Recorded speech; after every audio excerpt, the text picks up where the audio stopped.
வணக்கம். ரவிச்சந்திரன் அரவிந்தன் எழுதின அப்பா சிறுகதை உங்களுக்காக. சுற்றியுள்ள அனைவரும் பரபரப்பாக வேலை செய்து கொண்டிருக்கிறார்கள். ஆனால் அவனுக்கு மட்டும் காலையிலிருந்து எந்த வேலையும் ஓடவில்லை. எதிலும் முழுமையாக கவனம் செலுத்த முடியவில்லை. வழக்கமாக வீட்டில் 1000 பிரச்சனைகள் இருந்தாலும் அலுவலகம் வந்தால் அதை எல்லாவற்றையும் ஒரு மூலையில் தூக்கி விட்டு வேலையில் மூழ்கிப் போகிறவன் தான் அவன். ஆனால் இன்று என்னவோ அவனால் அப்படி இருந்து விட முடியவில்லை. நேற்று மாலை மாருதி கொட்டின நெருப்பு அவனை கொஞ்சம் கொஞ்சமாக சுட்டு பொசுக்கிக் கொண்டிருந்தது. இந்த புதிய பிரச்சனைக்கு என்ன தீர்வு காண்பது என்று புரியாமல், யாரிடமும் சொல்லவும் முடியாமல், அதே நேரத்தில் அவளை அடக்கி வைக்கவும் முடியாமல் தவியாய் தவித்து கொண்டிருந்தான். வழக்கம் போல அந்த கழுதை தொண்டைகிடிய கத்தி தானாக அடங்கட்டும் என்று அலட்சியமாக இருக்க முடியவில்லை இந்த முறை. இதற்கு என்னதான் தீர்வென்பது அவனுக்கு புரியவே இல்லை. நேற்று இரவே தான் செத்து போய்விட்டது போலவும், இப்போது உயிரற்ற ஒரு பிணம் தான் இந்த நாற்காலில் உட்கார்ந்திருப்பதாகவும் அவன் உணர்ந்தான். காலையில் எதுவும் சாப்பிடவில்லை. நேற்றிரவும் சாப்பிடவில்லை. வழக்கமாக மதியம் வீட்டிலிருந்து கொண்டு வரும் சாப்பாட்டையும் இன்று எடுத்து வரவில்லை. பசி வயிற்றை கிள்ளியது. இல்லை, ஒரு மாதிரி வயிற்றை புரட்டியது. சரியான தலைவலி. எப்போதோ வாங்கி போட்ட பாராசிட்டமால் மாத்திரை மேசை இழுப்பறைக்குள் கிடக்கிறது. அதை எடுத்து ஒன்று சாப்பிடலாம் தான். ஆனால் வெறும் வயிற்றில் மாத்திரை சாப்பிட்டால் நிச்சயம் அசிடிட்டி பிரச்சனை வரும். பிறகு அதற்கு தனியாக வைத்தியம் பார்த்து தொலைக்க வேண்டும். இதற்காக வேண்டி ஆஃபீஸ் கேன்டீனுக்கு போய் ஏதாவது சாப்பிட வேண்டும் என்றும் தோன்றவில்லை. சலிப்பும் ஆற்றாமையும் சுயவிருப்பம் அவனை சில்லு சில்லாக சிதைத்திருந்தது. ஒரு நாள் பட்டினி கிடந்தால் என்ன, செத்தாக போய்விடப் போகிறோம் போ என்கிற எண்ணமே வலுத்தது. துரத்துகிற வெறிநாய்க்கு பயந்து மூச்சிறைக்க ஓடி ஓடி கடைசியில் தப்பிக்க வழியில்லாமல், எதுவும் செய்ய முடியாமல் ஒரு முட்டுச்சந்தில் வசமாக மாட்டிக்கொண்ட மனநிலையில் சோர்ந்து போனான் அவன். 45 வயது மனிதன். வீடு, வாசல், மனைவி, மக்கள், நல்ல சம்பளம் வாங்கும் அரசு வேலை எல்லாம் இருந்தும் தான் ஒரு கையாலாகாத கழிசடை என்கிற சுய பச்சாதாபம் தோன்றிய போது அவனை நினைத்து அவனுக்கே அருவருப்பாக இருந்தது. மேசை மீது வைத்துக்கொண்டு உண்ட மயக்கத்தில் சாமியாடி கொண்டிருந்தார் நண்பர்கள். அப்பாவை அழைத்து சாப்பிட்டாரா என்று கேட்கலாம் என்று முடிவு செய்து மேசைக்குள்ளிருந்த செல்போனையும் வழக்கத்து மாறாக காலையில் வரும்போது வாங்கின சிகரெட் பாக்கெட்டையும் தீப்பெட்டியும் இழுத்து கொண்டு அலுவலகத்துக்கு பின்புறம் இருக்கும் வேப்ப மரத்தடிக்கு சென்றான். அப்பாவை இப்போது கூப்பிடலாமா? ஒருவேளை சாப்பிட்டு விட்டு தூங்கி கொண்டிருப்பாரோ என்கிற குழம்பத்தில் ஒரு சிகரெட்டை எடுத்து பற்ற வைத்து புகையை உள்ளெடுத்தான். மிக நீண்ட நாட்களுக்கு பிறகு சிகரெட் பிடித்ததாலோ என்னவோ, நேற்றிரவிலிருந்து எதுவும் சாப்பிடாத காரணத்தாலோ தெரியவில்லை, கிரென்று தலை சுற்றியது. 2 இழுப்பிற்கு மேல் எடுக்க முடியவில்லை. சிகரெட்டை தூர எறிந்துவிட்டு செருப்பு காலால் மிதித்து அணைத்துவிட்டு செல்போனை எடுத்து அப்பாவின் எண்ணுக்கு அழைத்தான். முழு மணி ஒலியும் போயிற்று. பதில் இல்லை. 2வது முறையும் அவர் எடுக்கவில்லை. எப்போதும் இப்படித்தான். எவ்வளவு சொன்னாலும் ஃபோனை எங்காவது மறந்து வைத்து விடுவார், அல்லது அந்த ஃபோன் அடிக்கும் ஒலியை கவனிக்க மாட்டார். அப்படியே எடுத்தாலும் அழைப்பு எடுத்து பேசுவதற்கு ஒரு பதட்டம். எதிரில் பேசுவது சரியாக கேட்பதில்லை என்பார். இந்த இளவெல்லாம் யாருக்கு தெரியும்? நமக்கு எதுக்குப்பா இந்த சனியை? என்னை யார் கூப்பிட போகிறாங்க? நான் யாருக்கிட்ட பேச போகிறேன்? உங்கள் அம்மா உங்கள் அக்கா மாதிரி எப்போவாவது கூப்பிட்டா கூப்பிடணும். ஒன்றை ஃபோனில் கூப்பிட்டு தாராங்க போ என்று முடிந்த வரையிலும் செல்ஃபோன் வேண்டாம் என்று பிடிவாதமாக மறுத்த அவரை அவன்தான் வற்புறுத்தி வாங்கி கொடுத்து அவனது எண்ணையும் 2 சகோதரிகள் எண்ணையும் மட்டும் சேமித்து வைத்தான். அதை தவிர்த்து அவரது ஒரே நண்பர் டெய்லர் ஆறுமுகம், அவருடைய நண்பரும் அதில் இருக்கும். எப்படி அழைக்க வேண்டும் என்றும் எப்படி அழைப்பை ஏற்க வேண்டும் என்றும் பல முறையும் சொல்லியும் கொடுத்திருந்தான். 4 நாட்களுக்கு ஒரு முறை அவனே சார்ஜ் போட்டு வைத்து விடுவான். ஆனாலும் எப்போதும் அந்த போன் அனாதையாக அவரது அறையில் உள்ள மேசை மீதோ அல்லது சன்னல் மீதோ கேட்பாரற்று கிடக்கும். ஃபோன் வாங்கி கொடுத்து 1 வருஷத்தில் 2 அல்லது 3 முறை தான் அவர் அதில் பேசுவதை அவன் பார்த்திருக்கிறான். செல்போனை சட்டை பாக்கெட்டில் போட்டு கொண்டு போய் தனது இருக்கையில் அமர்ந்தவனுக்கு நேற்று மாலை நடந்த சம்பவங்கள் மீண்டும் நினைவுக்கு வந்தன. வீடு என்பது உழைத்து ஓய்த்து போய் ஆசையாக இளைப்பாறும் இடமாக இருக்க வேண்டும். ஆனால் அவனுக்கு அப்படி வாய்க்கவில்லை. வாழும் நரகம் அது. கடந்த ஒரு வருடமாகவே அம்மா இருந்த பிறகு அப்பாவை அவனது வீட்டிற்கு அழைத்து வந்த நாள் முதல் தொடங்கின பிரச்சனைதான். என்றாலும் தன்னுடைய தர்மபத்தினி மாலதி நேற்று ஒரு தீர்மானத்துடன் தான் தன்னிடம் சண்டையை தொடங்குகிறாள் என்பது தெளிவாக தெரிந்தது. மாலை 7 மணிக்கு சோர்ந்து போய் வீட்டிற்குள் நுழையும் போது வாசலில் அமர்ந்திருந்த அப்பாவிடம் காப்பி குடித்தீர்களா என்று கேட்டுவிட்டு மதிய சாப்பாடு கொண்டு போயிருந்த டிஃபன் பாக்ஸை சமையலறையில் இருந்த சிங்கில் வைத்துவிட்டு கைகால் முகம் கழுவலாம் என்று பாத்ரூமுக்குள் நுழைய போனவனை உள்ளே நுழைய விடாமல் தடுப்பது போல பாத்ரூம் வாசலின் குறுக்கே நின்று கொண்டிருந்தாள் அவள். எனக்கு கொஞ்சம் பேசணும். பாத்ரூம் போயிட்டு வரலாம் இல்லையா? இல்லை, பேசிட்டு போனால் போதும். உண்மையிலேயே அவனுக்கு அவசரமாக சிறுநீர் கழிக்க வேண்டிய நிலை. அவளை பிடித்து தள்ளிவிட்டு உள்ளே நுழைய வேண்டும் என்று தோன்றியது. ஆனால் அதே நொடியில் அதன் விளைவுகள் என்னவாக இருக்கும் என்பது மின்னல் வேகத்தில் அவன் மனதிற்குள் காட்சியாக தோன்றி மறைந்தது. அமைதியாக நின்று விட்டான். சென்ற ஆண்டு நடந்ததை அவன் இன்னும் மறக்கவில்லை. சாகும் வரை மறக்கவும் மாட்டான். அம்மாவின் கர்ப்பப்பையில் கட்டி என்று சொல்லி அறுவை சிகிச்சைக்காக ஆஸ்பத்திரியில் சேர்த்திருந்த நேரம் அது. பெரிய அக்காவால் அம்மாவோடு வந்து கூட இருந்து கவனிக்க முடியாத நிலை. அவளது மகள் பிரசவத்துக்காக வந்திருக்கிறாள். நிறை மாதம். சின்ன அக்கா மட்டுமே தனியாக ஆஸ்பத்திரியில் இருக்கிறாள். அக்கம் பக்கம் சொந்த பந்தம் எல்லாம் வெளிப்படையாக கேட்கத் தொடங்கினார்கள். ஏனப்பா, உன் பொஞ்சாதி வந்து 2 நாளைக்கு மாமியால் பார்த்துக்க மாட்டாளா? நடக்காதென்று தெரிந்திருந்தும் வேறு வழி இல்லாமல் வீட்டில் போய் கேட்டபோது, நான் என்ன மயிருக்கும் உங்கள் அம்மாவை பார்க்கணும்? கல்யாணம் ஆகி வந்து ஒரு வாரம் கூட ஆகலை. என்னை புது பொண்ணுன்னு கூட பார்க்காம 88 பாத்திரம் கழுவ விட்டாங்க அம்மா. எங்கள் அம்மா தினம் 100 பாத்திரம் கழுவுற பொம்பளை. மாட்டுக்கு தீனி போட்டு தட்டு போருக்குள்ளே கையை விட்ட போது வெற தேளு கொட்டிடுச்சுன்னு சொல்லி ஒரே ஒரு நாள் உன்னை பாத்திரம் விளக்க சொன்னதை 20 வருஷமாக சொல்லி காட்டுறியா நீ? ஏன், போன மாதம் பாகம் பிரிக்கையில் 2 மகளுகளுக்கும் ஆளுக்கு 20 பணம் தூக்கி கொடுத்தாலே உங்கள் அம்மா, எனக்கு ஒரு குந்துமணி தங்கம் இந்தான்னு ஒரு காப்பு ஒன்று மூக்குத்தி கொடுத்தாளா? நானும் 2 பொட்டை பிள்ளைகளை வச்சுக்கிட்டு இருக்கிறேன்னல்லோ. அப்போ உங்கள் வாயில் என்ன வச்சுருந்துச்சு? மகளுக்கு தான் வாங்கினாளுகளே, அவளுக்கு பார்க்கட்டும். ஏண்டி, உனக்கு மனசாட்சி இல்லையா? 4 போர்ஷன் வாடகைக்கு கொடுத்துருக்குற வீடு, அவங்க சொந்தமாக குடியிருக்கிறது எல்லாத்தையும் நமக்கு தான் எழுதி வச்சுருக்கிறாங்க. 2 அக்காமாரும் அன்னைக்கு சம்மதிக்கலைன்னா அது நடந்திருக்குமா? நமக்கு கொடுத்ததில் பாதி பங்கு கூட அவங்களுக்கு போகலடி.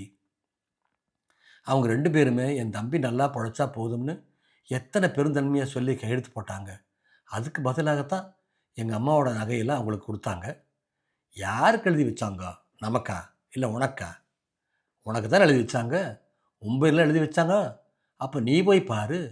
நான் உன்னை வேண்டாம்னு சொல்கிறேன். உனக்கு ராத்திரி படுக்கிறதுக்கு மாத்திரம்தான் பொண்டாட்டி ஞாபகம் வரும். எப்போவுமே பாசம் பிரியமெல்லாம் உங்கள் ஆத்தா மேலே தான். அவங்க செஞ்சதை அவங்க அனுபவிக்கிறாங்க. அதுக்கு ஆறு என்ன பண்ண முடியும்? இங்கே வந்து எதுக்கு ஏறுற? இதை பாரு, எங்கள் அம்மா பற்றி எதாவது பேசினா பாரு, மூஞ்சி முகரையில் பேத்துரும். ஆமாம். ஓ, அந்த அளவுக்கு ஆகிப்போச்சா? அடிப்பையா நீ? அடி பார்க்கலாம். சரியத்த ஆம்பளைன்னா நீ இப்போ நீ அடிக்கணும். அடி அடி. முகத்துக்கு நேராக வந்து நின்று கொண்டு அவனது சட்டையை பிடித்திருந்தாள் அவள். ஆஸ்பத்திரியில் அம்மா படுகின்ற வேதனைகள், ஆப்ரேஷனுக்கு பிறகு நடந்த பயாப்சியில் அம்மாவுக்கு கேன்சர் என்று கேள்விப்பட்டு மனம் நொந்து போயிருந்த நேரம். 70 வயது அப்பாவுக்கு ஆறுதல் சொல்ல முடியாத தவிப்பு எல்லாமாக சேர்ந்து துடித்து கொண்டிருந்த நிலையில் எதிரில் வந்து நின்று சவால் விட்ட அவளின் ரௌத்ரம் ஒரு நிமிஷம் அவனை தன்னிலை மறக்கச் செய்தது. பிடித்து தள்ளிவிட்டு ஆத்திரத்தோடு ஓங்கின அவனது கை அவளது கன்னத்தின் அருகே வந்த பொழுது நொடி நேரத்தில் தன்னுணர்வு பெற்று வேகம் குறைந்து லேசான ஒரு அடியாகத்தான் விழுந்தது அது. ஆனால் அடுத்த நொடியில் சன்னதம் வந்தவள் போல சாமி ஆடிவிட்டாள் அவள். ஒரு நிமிஷம் அவனுக்கு ஒன்றும் புரியவில்லை. அவளது இடது கையால் அவனது சட்டையை இறுக பிடித்து கொண்டு வலது கையால் 2 கன்னங்களிலும் மாறி மாறி 4 அந்த அறைகள் அறைந்து விட்டாள். எதிர்பாராமல் நடந்த தாக்குதலால் ஏற்பட்ட அதிர்ச்சியில் நிலைகுலைந்து பொறிகலங்கி போனான். திருப்பி தாக்கும் உடல்கள் இருந்தபோதும் மன வலிமை இல்லை. தன் பொண்டாட்டியை கை நீட்டி அடிப்போம் என்று அவன் கனவில் கூட நினைத்ததில்லை. அதை இழிவான செயலாக நினைப்பவன். ஆனால் நொடி நேரத்தில் என்னென்னவோ நடந்துவிட்டது. தான் அவளை அடித்து திருப்பி அவளிடம் அடி வாங்கி, நல்ல வேளையாக அரைக்கதவு சாத்தி தாழ்பால் போட்டிருந்தாள். இந்த அவமானத்தை மகள்கள் பார்க்கவில்லை.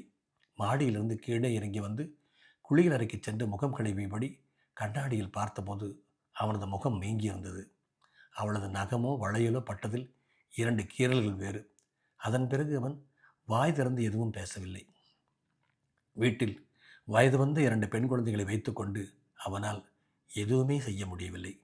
ஒரே வாரத்தில் போஸ்ட் ஆபரேட்டிவ் இன்ஃபெக்ஷன் ஆகி அம்மா போய் சேர்ந்து விட்டாள். சாவு வீட்டில் உறவுக்காரர்கள் எல்லாம் முன்னால் எதுவுமே நடக்காதது போல நடந்து கொண்டாள். 20 வருடமாக இந்த ராட்சசியோடு இந்த நரகத்தில் தானே வாழ்ந்து வருகிறான் அவன். அவமானம், ஆத்திரம், கோபம் எல்லாவற்றையும் அடக்கி கொண்டு. அந்த சம்பவம் நினைவில் இருந்ததால் பொறுமையாக, எனக்கு அவசரமாக ஒன்றுக்கு போகணும், போயிட்டு வெளியே வருவேன், அதுக்கப்புறம் நீ என்ன வேணா பேசு, நான் கேட்டுக்கிறேன், சரியா என்றான். அதன் பிறகு புஷ் புஷ் என்று பெருமூச்சு விட்டுக்கொண்டு வழியிலிருந்து அரை மனசாக சற்று விலகி அங்கேயே நின்றாள். அவளை இடித்துக்கொண்டே உள்ளே நுழைந்தவன் எரிச்சலோடு கதவை பட்டென்று சாத்தி தாழ் போட்டான். அதற்கு பதிலடியாக வெளியிலிருந்து அவளும் காலால் கதவை எட்டி உதைக்கும் சப்தம் கேட்டது.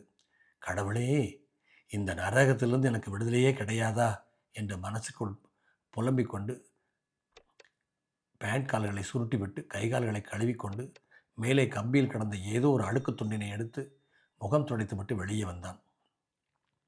கடந்த 20 வருஷமாக அவளிடம் பல வழிகளிலும் அவன் சொல்லி பார்த்து விட்டான். வீட்டில் வந்து தலைபோகிற பிரச்சனையாக இருந்தாலும் வேலை முடிந்து வந்து சற்று நேரம் கழித்து அவன் காபி சாப்பிட்டு அமர்ந்தபின் பொறுமையாக சொல் என்று லட்சம் முறை சொல்லியிருப்பான். அன்பாக, அதட்டி, கோபமாக, திட்டி, சத்தம் போட்டு, அழுது, கெஞ்சி, கொஞ்சி. ஆனால் இன்று வரை அதற்கெல்லாம் ஒரு இம்மியளவு கூட எந்த பலனும் இல்லை. குளியலறை விட்டு வெளியே வந்து பார்த்தபோது ஆளை காணவில்லை. மாடியுடைய படுக்கறையில் யுத்தத்திற்கான முன்னேற்பாடாக இருக்கலாம். ஒருவேளை அது புயலுக்கு முன்னால் காணப்படும் அமைதியா? அதுவும் தெரியவில்லை.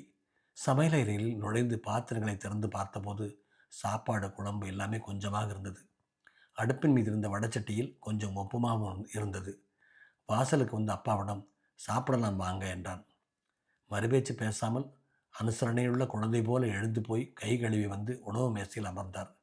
ஒரு தட்டில் கொஞ்சம் உப்புமாவை போட்டு வைத்து மேசை மேலிருந்த வாழைப்பழத்தில் ஒன்றை உரித்து தட்டில் வைத்துவிட்டு ஒரு டம்ளரில் கொடுக்க தண்ணீர் கொண்டு வந்து வைத்துவிட்டு எதிரில் இருந்த நாற்காலியில் உட்கார்ந்தவன் அவரது முகத்தை பார்த்து கொண்டிருந்தான். அவரது முகக்குறிப்பிலிருந்து ஏதாவது கண்டுபிடிக்கலாமா என்று முயன்றான். அவரோ குனிந்ததலை நிமிராமல் சாப்பிட்டு கொண்டிருந்தார். பகல் என்ன நடந்ததென்று அவரை எப்படி கேட்பதென்று குழப்பமாக இருந்தது. ஆமாம், இடுப்பு வலி எப்படி இருக்குப்பா? இப்போ போடுற எண்ணெய் பரவாயில்லையா? இந்த எண்ணெய் கொஞ்சம் தேவையில்லையாட்டு தான் சாமி இருக்குது. கொஞ்சத்துக்கு கொஞ்சம் பரவாயில்ல. போட ஆரம்பித்து 4 நாள் தானே ஆச்சு. ஒரு மாதமாவது போட்டால் தான் குணம் தெரியும்னு டாக்டர் சொன்னார். எப்பவும் லுங்கியை கட்டிகிட்டு இருக்கிறதுனால போடுற எண்ணெயெல்லாம் துணியிலேயே ஒட்டிக்குதுப்பா. ரூமுக்குள்ளே இருக்கிறப்ப கதவை சாத்திட்டு லுங்கியை கழட்டி வச்சுக்கிட்டு எண்ணெய் போடுங்கன்னு சொன்ன அன்னைக்கே சொன்னேன்லப்பா. உங்கள் ரூமுக்குள்ளே 6 வர்றாங்க, அப்படித்தானப்பா போடுறேன் என்று சொல்லிவிட்டு சாப்பிடுவதை தொடர்ந்தார். அவர் எது செய்தாலும் என்ன சொன்னாலும் அனுசரித்து போகக்கூடிய ஒரு அப்பாவி அப்பா தான். அவளது கோபத்திற்கு காரணம் அப்பாவின் தொடர்பாக எதுவும் இல்லை என்று தோன்றியதால் சற்று நிம்மதி ஏற்பட்டது. அவரது தற்போதைய நிலைமையை யோசனை செய்து பார்த்தபோது தாங்க போனாத மனவலியும் வேதனையும் அவனை ஆட்டி படைத்தது. வாழ்க்கையில் எந்த ஒரு சுகத்தையுமே அனுபவிக்காத பாவப்பட்ட ஜென்மங்கள் தான் அப்பாவும் அம்மாவும். ஏழ்மையான குடும்பத்தில் 7-8 பேர்களுடன் பிறந்து இளம் வயதிலேயே வறுமையும் போராட்டமுமாக வாழ்க்கையை தொடங்கினவர்கள். 2 பேரும் பாரவண்டியின் இரட்டை மாடுகள் போல ஒருபொழுதும் ஒருவரையொருவர் விட்டு கொடுக்காமல் சின்ன சின்ன விஷயங்களுக்கு கூட ஒரு முறைக்கு 100 முறை யோசனை செய்து பார்த்து பயந்து தயங்கி தயங்கித்தான் எதையும் செய்வார்கள். குருவி சேர்ப்பது போல அரை காசு ஒரு காசெல்லாம் கணக்கு பார்த்து எண்ணி எண்ணி சேர்ந்து ஒரு இடம் வாங்கி அதில் ஒரு ஓட்டு வெட்டி கட்டினார்கள். காய்கறி மார்க்கெட்டில் சுமைதூக்கும் தொழிலாளியாக இருந்தவர் அப்பா. தன் கழுத்தில் இருந்த தாலிக்குடியை விற்று அதில் 2 கறவை மாடுகளை வாங்கி வைத்துக்கொண்டு வீடு வீடாக போய் கழுநீர் சுமந்து வந்து தானே மாடுகளை கறந்து அதில் குழந்தைகளுக்கு மட்டுமே அளவாக பாலை வைத்துக்கொண்டு தாங்கள் இருவரும் வரக்காப்பியை குடித்து கொண்டு அதிகபட்ச பாலை காலை மாலை இரு நேரங்களிலும் விடுவிடாக போய் ஊற்றி மாட்டுச்சாணியை எருவா முட்டியாக தட்டி காய வைத்து அதையும் விற்று காசாக்கி அந்த காசில் 2 எருதுகளும் ஒரு பார வண்டியும் வாங்கினார் அப்பா. 2 பேரும் மாடுகளோடு மாடுகளாக உழைத்தனர். அதிகாலை 4 மணிக்கு கண்பிடித்தால் இரவு 9 மணி வரைக்கும் அம்மாவுக்கு ஓயாத வேலைகள் இருந்து கொண்டே இருக்கும். 2 மாடுகளும் அதன் 2 கன்றுக்குட்டிகளும் வீட்டில் 3 குழந்தைகளும் காலையில் அம்மா கண்ணு முடிக்கிறதே மாட்டுக்கட்டுத்தரையில் தான். வெடிய வெடிய போட்ட சாணியை வழித்து கூட்டி சுத்தம் பண்ணி பாலை கறந்து அதுகளுக்கு தீனி போட்டு தண்ணி வச்சு பாலை கொண்டு போய் வாடிக்கைகளுக்கு ஊற்றிட்டு வந்து அடுப்பில் வேலையை பார்த்து 5 பேருக்கு சோறாக்கி மறுக்கா மாடுகளுக்கு தீனி வச்சு ஊற வச்ச பருத்தி கொட்டை புண்ணாக்க கல்லுரில் போட்டு ஆட்டி அதை காடியில் கரைச்சி நினச்சா மலைப்பாக இருக்கும். அவனும் அக்காக்களும் அம்மாவிற்கு சிறு சிறு உதவிகள் செய்வார்கள். ஒரு கூட்டு பறவைகளாக பாசத்தோடு வாழ்ந்த நாட்கள் அவை. பழமண்டிகளில் பாரம் ஏற்றப்போகும் நாட்களில் அப்பா பை நிறைய பழங்கள் வாங்கி கொண்டு வந்து போடுவார். ஞாயிற்றுக்கிழமைகளில் தவறாமல் கறி குழம்பு தான். 5 பேரும் வட்டமாக உட்கார்ந்து கொள்வார்கள். அம்மா தான் பரிமாறுவாள். கறித்துண்டுகளை எல்லாம் அரித்து பிள்ளைகளின் மட்டிலில் போட்டுவிட்டு அப்பாவுக்கும் அவளுக்கும் மிச்சமில்லை எலும்புகளை போடுவாள். அப்படி இருந்தபோதும் அவர்கள் மகிழ்ச்சியாகவே இருந்தார்கள். சின்ன குழந்தைகளாக இருந்தபோது நடந்த செல்லச் சண்டைகளை தவிர அந்த வீட்டில் ஒரு நாளும் வேறு பெரிய சண்டைகள் எதுவுமே நடந்ததில்லை. அப்பாவும் அம்மாவும் அபூர்வமாக எப்போதாவது ஒரு நாள் சில மணி நேரம் ஒரு 2 இருப்பார்கள். அதுவும் உடனே மாயமாய் மறைந்துவிடும். அப்புறம் பார்த்தால் இருவரும் சிரித்து பேசி கொண்டிருப்பார்கள். வாழ்க்கையின் ஒட்டுமொத்த ஆனந்தத்தையும் அப்போதே அனுபவித்து விட்டதால் தான் இப்போது இப்படி ஒரு பாழும் நரகம் எனக்கு வாய்த்திருக்கிறதோ என்னவோ. 2 பெண்களுக்கும் நல்ல இடத்தில் கல்யாணம் செய்து அவனையும் BA வரைக்கும் படிக்க வைத்தார்கள். அவனும் சர்வீஸ் கமிஷன் பரீட்சையில் தேறி அரசு வேலைக்கு போனவுடன் அப்பாவை வண்டியை விற்றுவிடும்படி சொல்லி பார்த்தான். ஆனால் அவர் கேட்கவில்லை. வண்டிக்கு பாரம் ஏற்ற மட்டும் கூலி ஆட்களை வைத்து கொண்டு நான் இன்னும் கொஞ்ச நாட்கள் வண்டி ஓட்டிக் கொள்கிறேன் என்று தொடர்ந்து செய்து வந்தார். 4-5 வருடங்களுக்கு முன்னால் கடுமையான முதுகு வலி வந்து டாக்டரிடம் போனபோது, ஐயா, உங்கள் முதுகெலும்பெல்லாம் தேய்ந்து போயிடுச்சு, இப்போதாவது ஓய்வெடுக்கவில்லை என்றால் சீக்கிரமாக படுக்கையில் விழுந்து விடுவீர்கள் என்று டாக்டரே மிரட்டிய பிறகுதான் வண்டியை விற்றார். அதுவரையில் காக்கி அரை டவுசரும் காடா துணியில் டெய்லர் தத்து கொடுக்கும் கை வைத்த பனியனும் தான் அவரது அடையாளமாக இருந்தது. எப்போதாவது எங்காவது கல்யாணம் காட்சி கோவில் குளம் என்று போகும்போது மட்டும்தான் 8 முழ வெட்டியும் அரைக்கை வெள்ளைச்சட்டையும் தோளில் ஒரு துண்டும் அணிந்து கொள்வார். அந்த கோலத்தில் அவரை பார்த்தால் அவர்களுக்கே வேற்று மனுஷனாக தெரிவார். தட்டிருந்த உப்பம்மாவை சாப்பிட்டு முடித்திருந்தார் அப்பா. கொஞ்சம் சோறு போட்டு ரசம் ஊற்றிக்கிறீங்களாப்பா என்றதற்கு, வேண்டாமப்பா, ராத்திரியில் அரை வயிற்றுக்கு மேலே சாப்பிடக்கூடாது என்று சொல்லிக்கொண்டே சாப்பிட்டு எச்சில் தட்டை எடுக்க போனார். நீங்கள் போய் கை கழுவுங்க என்று அன்பாக கடிந்து கொண்டு தட்டை எடுத்துக்கொண்டு போய் பாத்திரங்களோடு போட்டுவிட்டு மகள்கள் படித்து கொண்டிருக்கும் அறைக்குள் போனான். அப்பாவுக்கு கேட்காத வண்ணம் சன்னமான குரலில், ஏன் சாமி, நீங்கள் 2 பேரும் அப்பார்கிட்ட ஏதாவது பேசலாம் இல்லை? பாவம், ஒரு பேச்சுத்தனம் கூட இல்லாமல் எத்தனை நேரம் இப்படி தனியாக உட்காந்து கிடப்பார். இருவரும் பதில் பேசாமல் ஒருவரை ஒருவர் பார்த்து கொண்டனர். உங்கள் அப்பச்சி, அதான் உங்கள் அம்மாவோட அப்பா, இங்கே வந்தால் நல்லா கலகலன்னு பேசுகிறீங்க.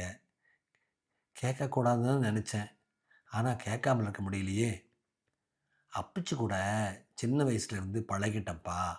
அப்பாரு இப்போ தான் கொஞ்ச நாளைக்கு முன்னாடி தானே நம்ம வீட்டுக்கு வந்தாங்க என்றாள் சின்னவள். அதுதான் காரணம் என்பது போல பெரியவள் அதற்கு தலையை ஆட்டினாள். அதுவும் அவள் செய்த சதிதான்.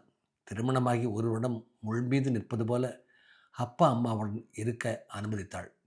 அப்போதும் ஏதாவது ஒரு காரணத்தை சொல்லிக்கொண்டு மாதத்தில் 15 நாட்கள் அம்மா வீட்டிற்கு போய்விடுவாள். பிரசவத்திற்கு 5 மாதம் இருக்கும் பொழுதே அம்மா வீட்டிற்கு போனவள் தான். பிறந்ததும் இரட்டை குழந்தைகளாகி போனதால் குடும்பத்திலிருந்து அவளை பிரித்து கொண்டு போக மிகவும் வசதியாய் போய்விட்டது. அப்பாவும் அம்மாவும் ஆன வரைக்கும் சொல்லி கெஞ்சி பார்த்தார்கள். நாங்கள் 2 பேரும் பார்த்துக்கிறோம்னு. எதுவும் நடக்கவில்லை. குழந்தைகளுக்கு 6 மாதம் இருக்கும்போது அவளது அம்மா வீட்டிற்கு அருகிலேயே ஒரு வீட்டை வாடகைக்கு பார்த்து அட்வான்ஸும் கொடுத்து விட்டு தான் அவரிடம் தகவலை சொன்னார்கள். குழந்தைகளுக்காகவென்று அப்போது குழியில் விழுந்த அவனது வாழ்க்கை அதன் பிறகு வெளியே வரவே முடியவில்லை. 6 மாதம் 1 வருஷம் ஒரு முறை கெஞ்சி கூத்தாடி அப்பா அம்மாவிடம் காட்டுவதற்காக குழந்தைகளை அழைத்து செல்வான். விருந்தாளி போல கூட வருவாள். வந்தாலும் அப்பா அம்மாவிடம் எதுவும் பேச மாட்டாள். வீட்டில் வாடகைக்கு குடியிருக்கும் பெண்களிடமெல்லாம் போய் கலகலவென்று சிரித்து பேசுவாள். ஆரம்பத்தில் இந்த பிள்ளைக்கு நாங்கள் என்ன துரோகம் பண்ணணும், இப்படி சுத்தமாக ஒட்டவே மாட்டேங்கிறாளே, இந்த குழந்தைகளையும் எங்ககிட்ட அண்டோட மாட்டேங்கிறாளே என்று அப்பாவும் அம்மாவும் அவரிடம் சொல்லி அழுவார்கள். என்னால் தான் எல்லா முயற்சிகளும் பண்ணி பார்த்துட்டேன். நான் என்ன பண்ணட்டுமா? அவளை வேணும்னா வேண்டான்னு சொல்லிட்டுமா, டைவர்ஸ் பண்ணிட்டுமா என்று கேட்டான். அப்போது குழந்தைங்க அவகிட்ட தாம்மா இருக்கும், நாம் வேணுமுன்னா அப்பப்போ போய் பார்த்துக்கலாம் என்று சொன்னபோது 2 பேரும் ஓவென்று வாய்விட்டு அழுதார்கள். ஒரு கட்டத்தில் இனி இப்படித்தான் இருக்கும் என்பதை புரிந்து கொண்டு அதற்கு தகுந்த மாதிரி மனசை தேற்றி கொண்டார்கள். வளரும் போதும் குழந்தைகள் இரண்டும் பெரும்பாலான நேரங்களில் மாமனார் வீட்டில் தான் இருப்பார்கள். அவளுக்கு வீட்டில் வேலை செய்ய விளையாது. எனவே அவளும் அங்கேயே சாப்பிட்டுவிட்டு அவனுக்கு டப்பாவில் போட்டு எடுத்து வந்திருப்பாள்.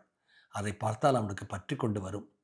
எரிச்சல் தாங்க முடியாமல் பல நாட்கள் எனக்கு பசியில்லை என்று சொல்லிவிட்டு அவள் கொண்டு வந்ததை தொடாமல் 2 வாழைப்பழங்களை சாப்பிட்டு தண்ணீர் குடித்துவிட்டு படித்துக் கொள்வான். எல்லாவற்றுக்கும் உச்சகட்டமாகத்தான் நேற்றைய சண்டை நடந்தது. அம்மா இறந்த பிறகு அப்பா தான் தனியாக இருந்து கொள்வதாக கூறிவிட்டார். அக்காக்கள் இருவருமே தங்கள் வீட்டில் வந்திருக்கும்படி வற்புறுத்தி கேட்டார்கள். மாப்பிள்ளைகளும் சொன்னார்கள் என்றாலும் கூட அப்பா எல்லாரையும் வைத்துக்கொண்டு வெளிப்படையாக, சாமி சலிச்சா ஒரு நாள் 2 நாள் உங்கள் வீட்டில் வந்து இருக்கலாம், நிரந்தரமாக பொட்ட பிள்ளைங்க வீட்டில் வந்து இருந்தால் நல்லா இருக்காதும்மா என்று சொல்லிவிட்டார். அவருக்கு வயது 70, எத்தனை அனுபவங்களை கடந்து வந்திருக்கிறார். பழமையில் ஊறிப்போன மனிதர். அதற்கு மேல் சொல்லி பலனில்லை என்று அவர்கள் அடங்கிவிட்டனர். அதன் பிறகு அவன் தன் வீட்டிற்கு அழைத்த போதும் வர மறுத்துவிட்டார். 20 வருஷமாக பார்க்கிற மருமகள் எப்படிப்பட்டவள் என்பது அவருக்கு நன்றாக தெரிந்ததால் தான் தனியாக இருந்து கொள்கிறேன் என்று பிடிவாதமாக சொல்லிவிட்டார். படிக்காத மனிதர் என்றாலும் பட்டறிவில்லாமலா போய்விடும்?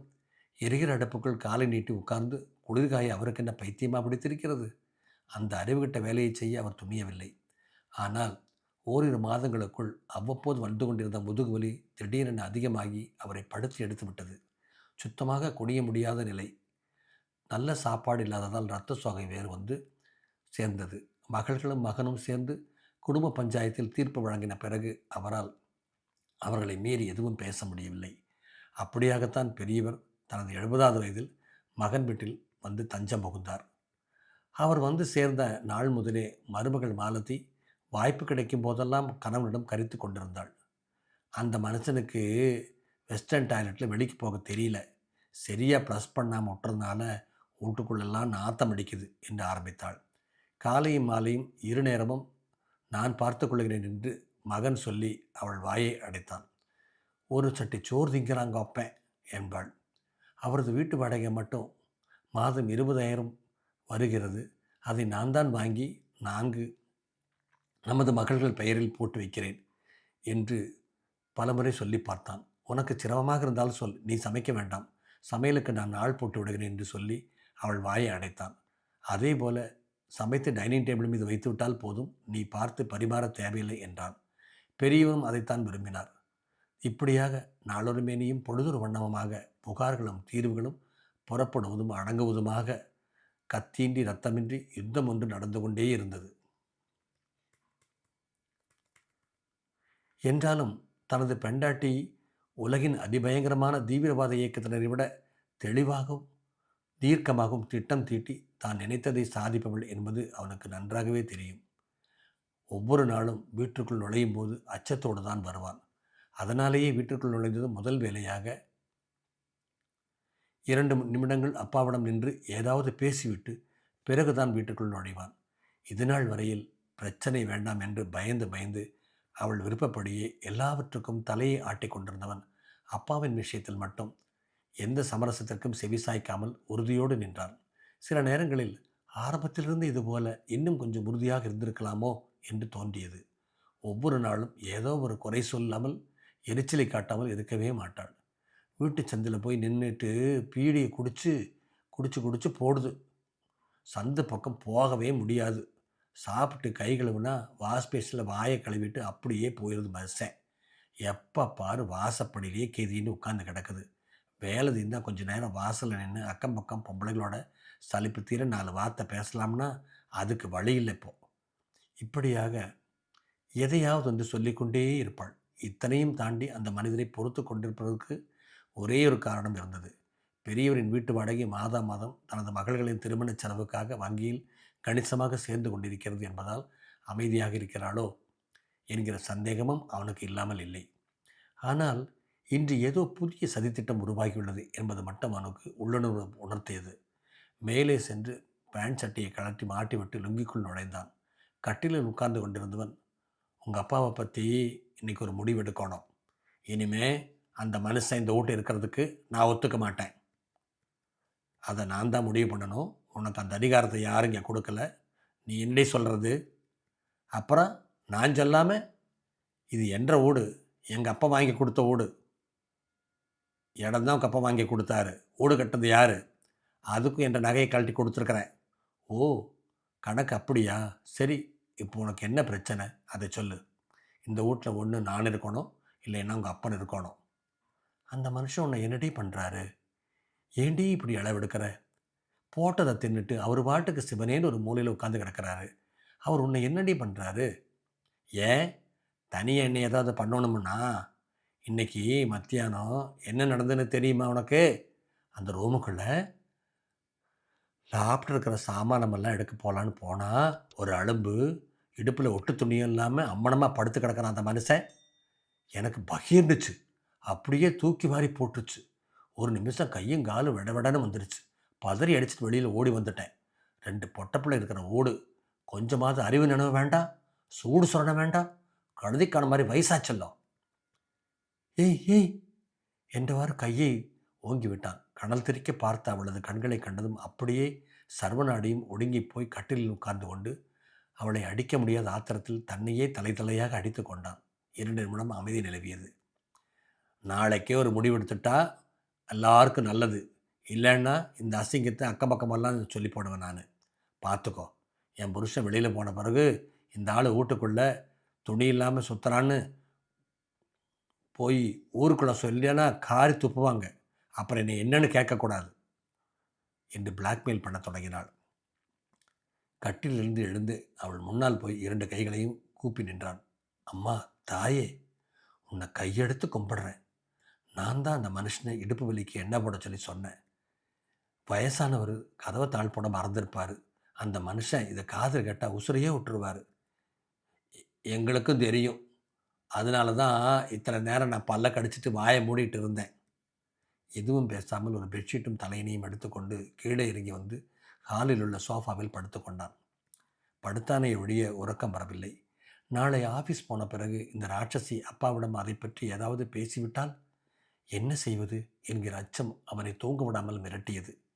இவ்வளவு அசிங்கமான ஒரு குற்றச்சாட்டை சொல்லி அவரை வெளியே அனுப்ப சதி செய்கிறாளே இவள் என்று தெரிந்த நிமிஷத்தில் அப்படியே அவளை தூக்கு போட்டு மிதிக்க வேண்டும் என்று தோன்றியது. ஆனால் வேண்டுமென்றே சத்தம் போட்டு ஊரை கூட்டி அசிங்கப்படுத்தி அது அப்பாவின் காதுக்கு போய்விட்டால் அவளது திட்டமே அதுதானே என்பது அவனுக்கு தெளிவாக தெரிந்தது. அவளது அம்மா யோசனை சொல்லிக் கொடுத்திருப்பாள். மகள் அதை நிறைவேற்றுகிறாள்.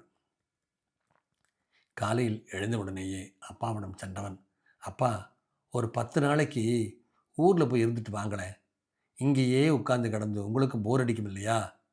அண்ணாச்சி மெஸ்ஸில் சாப்பாட்டுக்குங்க நான் 2 நாளைக்கு ஒருக்கா வந்து பார்த்துக்கிறேன். எந்த எதிர்ப்பும் சொல்லாமல் தலையை ஆட்டினார். தன் துணிகளை எடுத்து பையில் வைத்து கொண்டார். மகள்கள் இருவரும் பள்ளிக்கு சென்று விட்டனர். ஆனால் மாலதியிடம் எதுவும் சொல்லிக்கொள்ளாமல் கையில் பையை எடுத்துக்கொண்டு வாசலில் போய் உட்கார்ந்து கொண்டார். ஒரு டாக்ஸிக்கு ஃபோன் பண்ணினான். அவரை கொண்டு போய் விட்டுவிட்டு அப்படியே ஆஃபீஸில் போக நேரம் சரியாக இருக்கும் என்று கணக்கிட்டான். காரில் போகும்போது ஒரே ஒரு முறை கேட்டார், என்ன பிரச்சனைப்பா? எதுக்கு என்னை ஊருக்கு போக சொல்கிற? ஒரு பிரச்சனை இல்லைப்பா, உங்களுக்கும் ஒரு மாறுதல் வேணும் இல்லையா, அதுக்காக தான் என்று சமாளித்தான். அதன் பிறகு அவர் எதுவும் கேட்கவில்லை. மணி 4 ஆயிற்று. மீண்டும் ஒரு முறை ஃபோன் பண்ணினான். முழு மணியும் அடித்த போதும் ஃபோனை எடுக்கவில்லை. ஏனோ மனது கலவரப்பட்டது. அப்பாவின் நண்பர் டெய்லர் ஆறுமுகம் மாமாவிற்கு ஃபோன் பண்ணினான். மாமா, காலையில் அப்பாவை கொண்டாந்து வீட்டில் விட்டுட்டு வந்தேன். உங்களை பார்க்க கடைக்கு வந்தாரா? ஃபோன் பண்ணால் எடுக்கவே மாட்டேங்கிறாரு. ஒரு எட்டு போய் பார்க்குறீங்களா? நான் 2 மணி வரைக்கும் கடையில் தான்ப்பா இருந்தேன். அவன் வரவே இல்லையே இங்கே. நேற்றுக்கு பொழுதோட நான் அவங்ககிட்ட பேசினப்போ கூட இன்னைக்கு ஊருக்கு வர விஷயம் என்கிட்ட சொல்லவே இல்லையே. நான் ஒரு சோழியா திருப்பூருக்கு வந்துட்டேனப்பா. இப்போ வீட்ல இல்லையே. பரவாயில்லைங்க மாமா. நானே போய்க்கிறேன். நீங்க நல்லா இருக்கிறீங்கள்ல? சரிங்க. வச்சுர்றேனுங்க.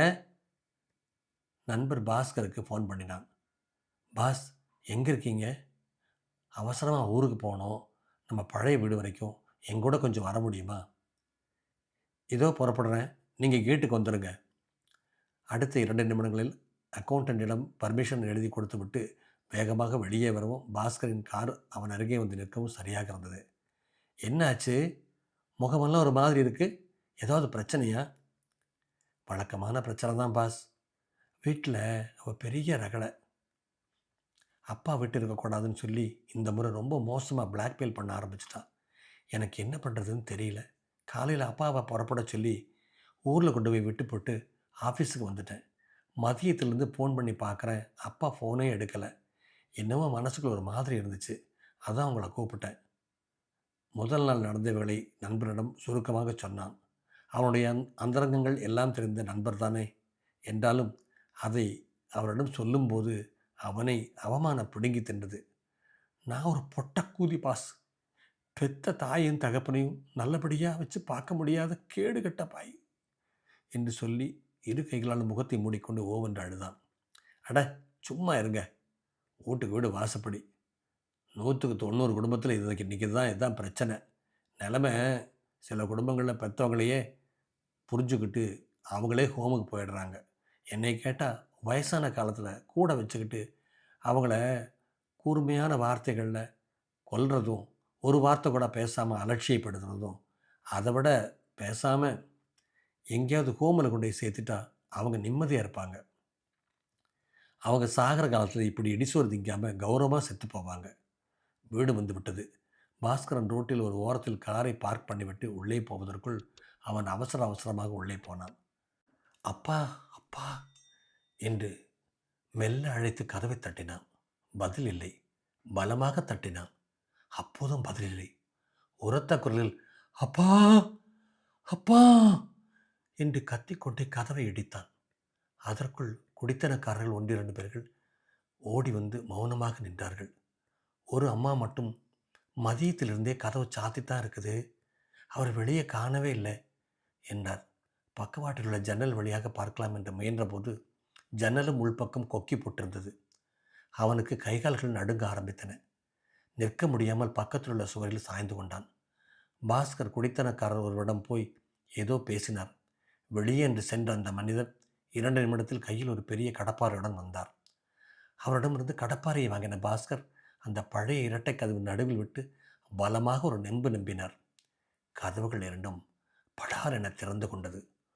உள்ளே உத்திரத்தில் 3 மக்களுக்கு தொட்டில் கட்டி ஆட்டின அதே தொட்டில் கொக்கையில் அந்த அப்பாவின் உயிரற்ற உடல் காற்றில் மெல்ல அசைந்து கொண்டிருந்தது. நிறைவு பெற்றது.